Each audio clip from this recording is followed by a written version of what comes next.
Magandang araw Pilipinas! Welcome to ALAB Analysis. Ako po si Inday Espina-Varona. 28 years ago, dumating sa Pilipinas si Sister Patricia Fox. 28 years, nanilbihan siya bilang madre sa ating mga kababayan, lalo na sa mahihirap. And then, April 16, dumating sa bahay niya 6 na Bureau of Immigration agent. Since then, nagpipilit ang gobyerno na masipa siya mula sa bansa natin. Alamin natin ang kwento ng magiting na madre. Magandang araw, Sister Pat. Magandang umaga po. Ano na ba yung nararamdaman mo sa dami ng suporta na dumarating para sa iyo? Talagang nagulat ako sa maraming support at kaagad lumabas sa mga sektor, mga taong simbahan. At since then, maski sa daan parang may pinabati sa akin. It's been just very overwhelming. Okay. Ano ba yung jobs, no? Yung religious tasks mo? I understand you serve with the rural missionaries also, no? So, nang nauna kami dito, I went to Real Quezon. At there, the usual works ng simbahan, mga katekista. Sa panahon yan, wala naman mga sasakyan, kaya lakad-lakad, tulog sa mga bahay-bahay. Then, lumipat ako sa Aurora, all in the prelature of Infanta. Dahil abogado ako sa Australia, at my Justice and Peace Action Group doon sa Aurora, kaya invited ako doon. So I joined the Justice and Peace Action Group ng Aurora. So that was my next. Pero simula pa lang, hindi ikaw madre na nasa konbento. Talagang madre na involved in outreach ka. Ay, even in Australia, ganyan din. Kaya wala kaming ganyan naisip. And then we went to Aurora. Madaming doon. Mga katatubo, that was my first real experience sa katatubo sa Aurora, doon sa Diteki. Pero from there, I learned, you know, simple, talagang maliit ang bahay nila. Tapos ang hanap buhay nila, pupunta sa bundok. They collected rattan, pero exploited sila. Kaya may program para, educational program to teach them how to count, so that they wouldn't be exploited. Okay. So after that, saan ka pumunta? Luzon yan, no? So yeah, I was regional coordinator of CL Central Luzon, so I got to see like sa Tarlac, Hacienda Luisita, mga ganyan. Then in 2000, I became the national coordinator of the Rural Missionaries of the Philippines. Parang mas marami ka pa yatang napuntahan sa Pilipinas kaysa sa maraming Pilipina dito. So That was the nice part of the job. Sige, marami kasing tao, iba-ibang pananaw sa faith, di ba? Why should a religious worker advocate for social issues? Ano ba yung tinuturo ng Biblia that tells us na hindi lang pwedeng nakatutok lang tayo sa isang personal na relasyon, pero kailangan rin lawakin ito? Yeah. I mean, if we just look at the life of Jesus anyway, Jesus was involved in the lives of the people. Hindi nakuupo lang sa bahay. You know, he got out among the people, especially those who were being exploited. He spoke out if the temple authorities, who were the political authorities at that time, but Jesus was always out there. And, you know, always in the Bible we hear about, you know, from the Exodus, you know, I hear the cries of my people. The liberation is very much, and it's been very much part of the church teaching. And even here in the Plenary Council of the Philippines too, you know, they adopted Church of the Poor. And if you read that, it says about the rights of the farmers to land, the rights of workers to jobs, which is consistent with social teachings of the church. And so, this Pope is very clear.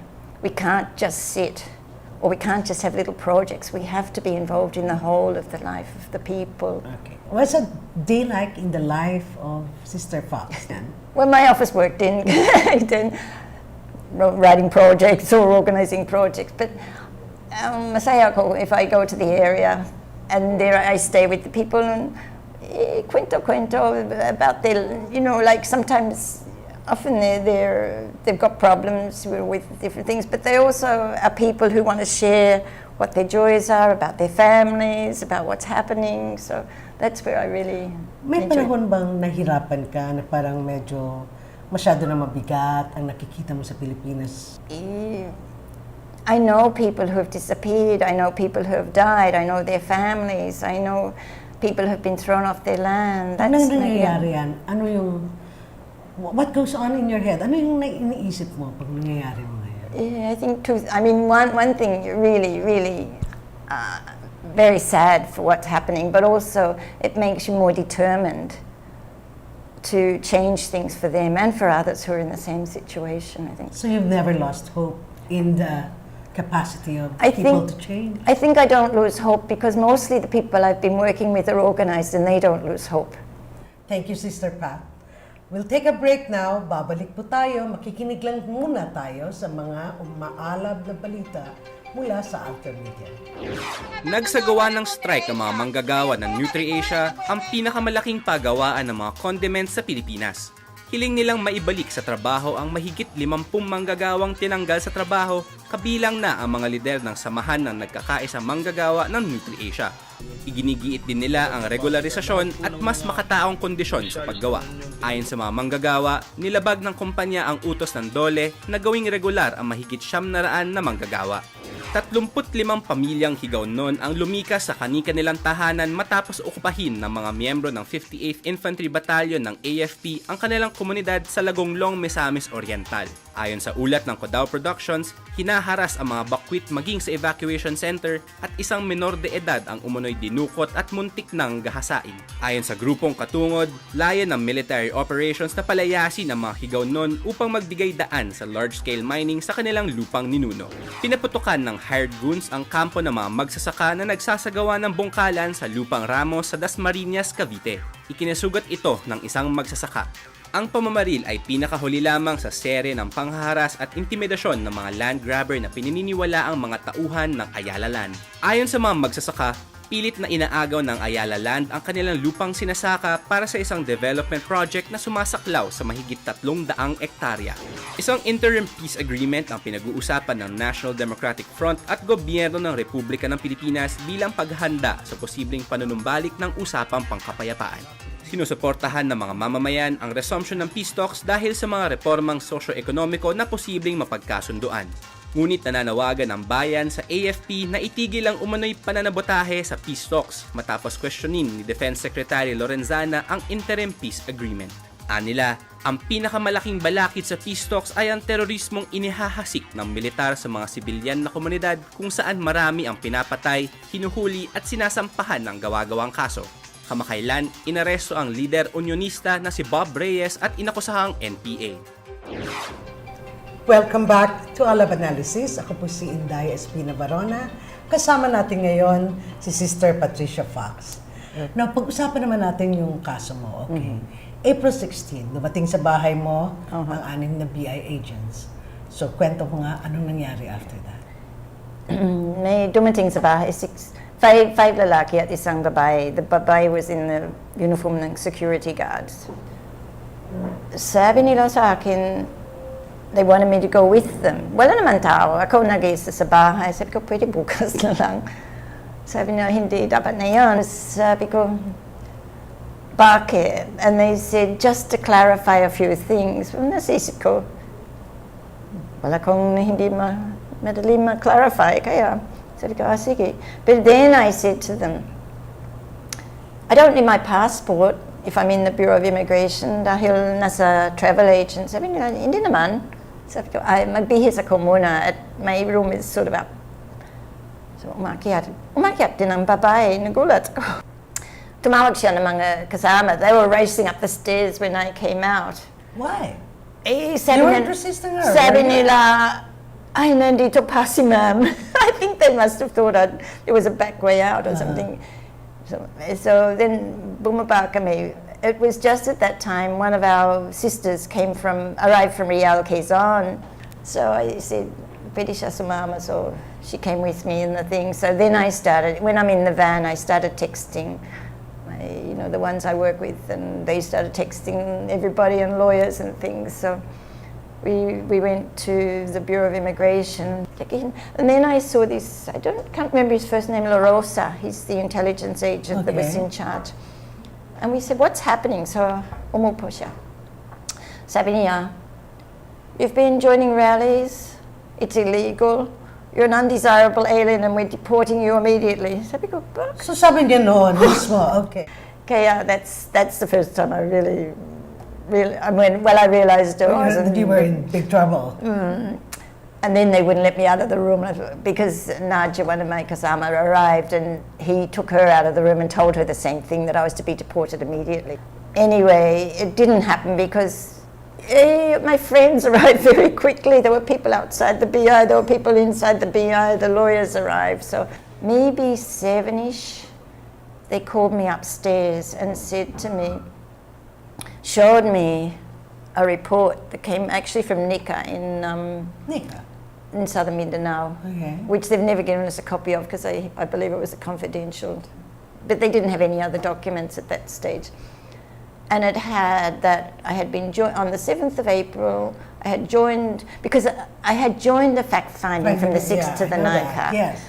And this is the result of that. So on the document, on the 7th of April, I joined rallies in Davao, which were illegal, which made me an undesirable alien, so my visa should be cancelled and I should be deported. That was basically what they said. So, Sister Pat, lahat to nangyari dahil sumali ka sa International Fact-Finding Mission sa Mindanao tungkol sa martial law yan, di ba? Oh, well, that's what, because it was just 1 week after I came back that dumating sila sa bahay. We had an international fact-finding because we'd heard the killings, the arrests, displacements were increasing under martial law. And so I went as a Philippine delegate, surprising, because it's not the first fact-finding I'd been on, because I always see, and part of our thing and part of our call of the church is to be where people are being oppressed and to be a voice. I know, but let me look back on that. That was the International Fact-Finding Mission that found itself blocked at every way, right? Yes. Mula pa airport yata, tama ba yun? Ito ba yun? Especially in North, they got a lot more in the blockings with the northern Mindanao. We were blocked when we tried to get into a particular town in Compostela Valley. But even arriving there was a big sign that, well, I was surprised. As I said, I've been on many fact-finding, and this has never happened to me before. So, ano yung repercussions dito? The thing was that they were given 5 days and then we were given 10 days. That was a deportation case. In the meantime, they downgraded they're all saying they forfeited, they cancelled, it's a bit of a play on words. It cancelled my missionary visa and gave me a temporary visitor's visa and told me I had to be out in 30 days, which was separate from the deportation.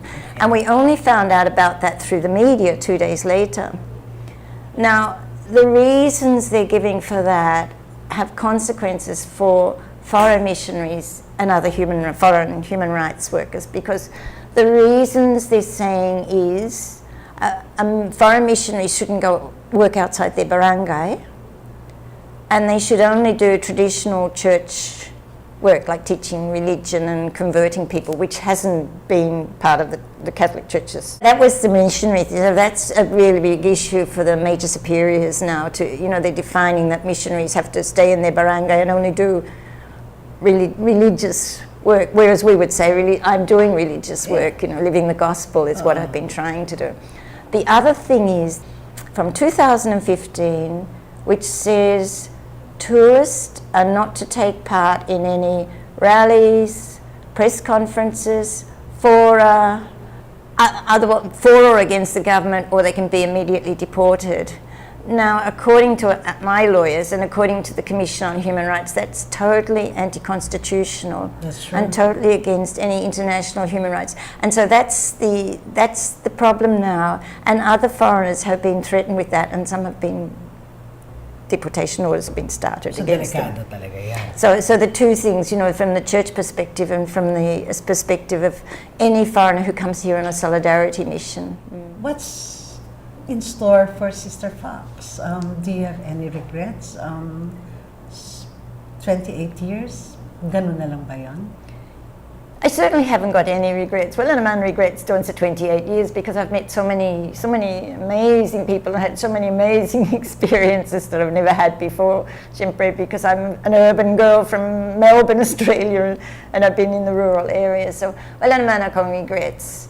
I was happy when the DOJ came out with that statement very quickly that 25th of May wasn't the last day here. So I'm still hoping that we don't deny a country has the right to say who comes and goes, but what we're always saying is don't be arbitrary. And some of the reasons to me are a real challenge to the church and for other workers here, other foreigners who come here. Okay.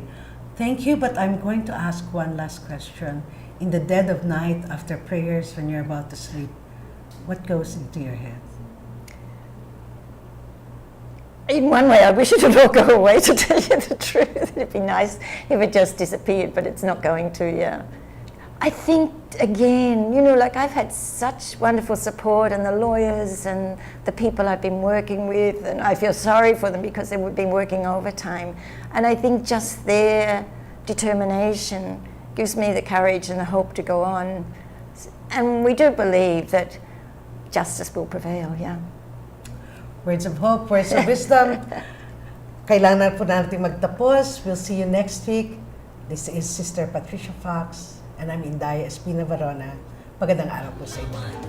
Pag-alamin ang balita ng pagsulong.